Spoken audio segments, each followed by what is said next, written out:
আমার ওইখানে এই মাছের নাম বাইলা মাছ বলে। বিভিন্ন অঞ্চলে এটার বিভিন্ন নাম। মহিলা মানুষের তো যেখানে যাবে সেইভাবেই সেখানের কথা বলা শিখতে হবে, সব কিছু সেইখানের মতনই করতে হবে। আসসালামু আলাইকুম, সবাই কেমন আছেন? আশা করি ভালো আছেন। আলহামদুলিল্লাহ, আপনার দোয়ায় আমিও ভালো আছি। আমি এখন রান্না করব বাইলে মাছ, মানে ছোট অনেক প্রকারের মাছ একসঙ্গে ভুনা করব। তাই সব কিছু একসঙ্গে বেটে নিয়ে রান্না করব। আমি আবার মাঝে মাঝে মাটির চুলায় রান্না করি, আর মাঝে মাঝে গ্যাসের চুলায় রান্না করি।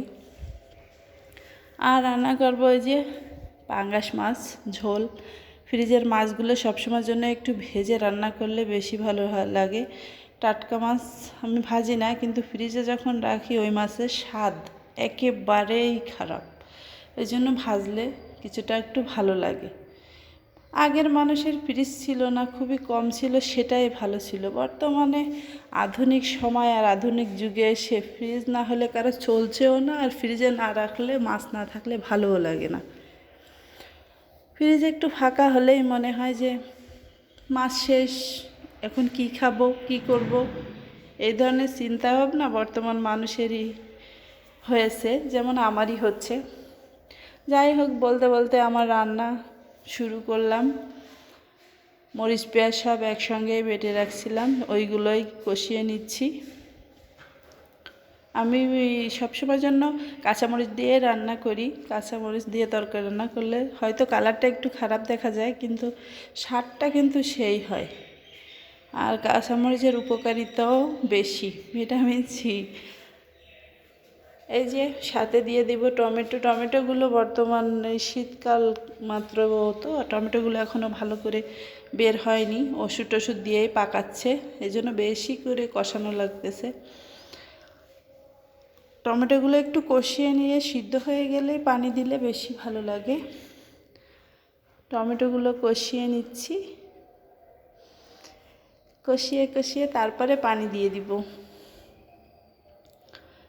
পানি মানে দিচ্ছি, দেখেন না টমেটোগুলো কত সময় নিয়ে কষালাম, যেন সিদ্ধই হচ্ছে না, এরকম একটা।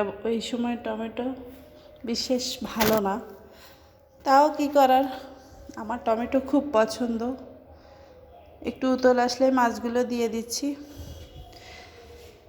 এই যে আমার রান্না এটা শেষ, এখন আরেকটা রান্না করব। বলতে বলতে আমার রান্না এক প্রকারের শেষ, আরেক প্রকার তো গুছানো আছেই। আর রান্না করব ওই যে বাইলে মাছ। প্রথমে তেল দিয়ে দিচ্ছি, তারপর দিয়ে দিব পেঁয়াজ আর মরিচগুলা একটু হালকা নরম করে ভেজে নিব, তাহলেই ছোটো মাছগুলো বেশি ভালো লাগবে। ছোটো মাছ খাওয়ার অনেক উপকারিতা, তবে আমার ছোটো মাছ কিন্তু অতটা পছন্দ হয় না, আপনাদের ভাইয়ের খুব পছন্দ, তাই আমার রান্না করতে হচ্ছে। এরকম হালকা লাল লাল করে ভেজে নিয়ে তারপর হলুদ আর লবণ দিয়ে নাড়াচাড়া করব। সবাই ভিডিওটা দেখবেন, স্কিপ করবেন না। ভিডিও ভালো লাগলে লাইক কমেন্ট করবেন, আর সাবস্ক্রাইব করে পাশে থাকবেন। নতুন নতুন ভিডিও আপনাদের জন্য বানানোর আগ্রহ জাগে। আপনারা যদি দেখেন তাহলে আগ্রহ জাগবে, আর না হলে ভিডিও বানাইতে আমি উৎসাহ পাই না। তারপর দিয়ে দিচ্ছি এই যে হলুদ লবণ সব দিয়ে একটু কষিয়ে নিয়ে দিয়ে দিব ছোট্ট মাছগুলো, সেই বাইলা মাছ। বাইলা মাছ তো নরম, এমনিতেই নরম, বেশিক্ষণ নাড়াচাড়া করলে ভেঙে যাব। হালকা নাড়াচাড়া করে পানি দিয়ে দিব।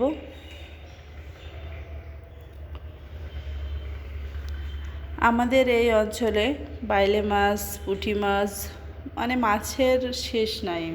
যত প্রকারের মাছ আছে আমার এখানে পাওয়া যায়, আর মাছ ছাড়া এক বেলাও আমার খাওয়া অসম্ভব। আমি মাছ ছাড়া খেতেই পারি না।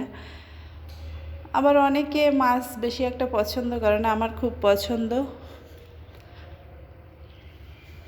এই যে অল্প খুবই সামান্য পরিমাণের পানি দিয়ে দিচ্ছি, বেশি পানি দিব না, আর বেশি নাড়াচাড়া করলে এটা ভেঙে যাবে। মাছে ভাতে বাঙালি, মাছ ছাড়া কি আর চলে।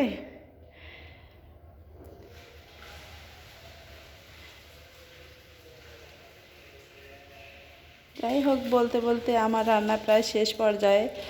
আর যার ভালো লাগে সে ধনিয়ার পাতা দিবেন, আর যার ভালো লাগে না দিবেন না। আমার খুব পছন্দ, তাই আমি দিয়ে দিলাম। এই হচ্ছে আমার রান্না, আজকের রেসিপি। সবাই পাশে থাকবেন, সাবস্ক্রাইব করবেন। ধন্যবাদ।